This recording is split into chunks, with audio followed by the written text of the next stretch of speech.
Hello and welcome back to the Organ Loft. Christmas Day is nigh upon us and I originally thought I'd play a few carols. However, this video is tinged with a touch of sadness. Over the past few weeks I've mentioned that I hadn't had as much time to practice as I would like to have had. The reason for this was that I was caring for my terminally ill wife. She died last Sunday and I thought it might be nice to make this video in her memory. The introductory music was Handel's famous saraband, which she has asked to be played at her funeral. But to keep it Christmassy, right from our first Christmas as husband and wife, I would work my way through the Christmas section of the Anglican Hymn Book every Christmas Eve. In the beginning it was on piano and later on clavinova, so I could incorporate organ sounds, but last year it was all on the organ. Also on Facebook I mentioned that she bought me an early Christmas present, Salisbury Cathedral organ for Hauptwerk. I had a lot of problems installing it, but it's now up and running. And so I thought I would use that present and play a verse each of a few carols from the Anglican Hymn Book to sample a few different sounds of that organ. The first carol in the Christmas section is A Great and Mighty Wonder. I really only play this once a year and always make a mess of the timing at the end of lines. I am using the great and smaller diapasons and principals coupled and 16 and 8 foot pedal foundation stops.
The second carol explores the flute harmonique and swell flute stops, which I thought would suit a gentle carol. So here is a verse of Away in a Manger.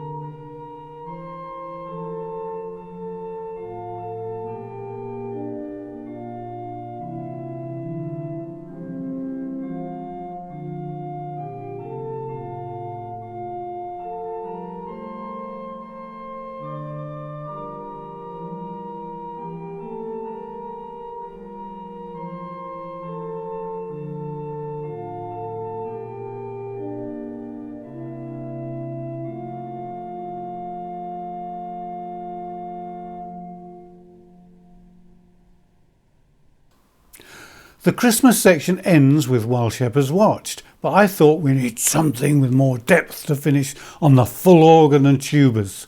So here is the final verse of Hark the Herald.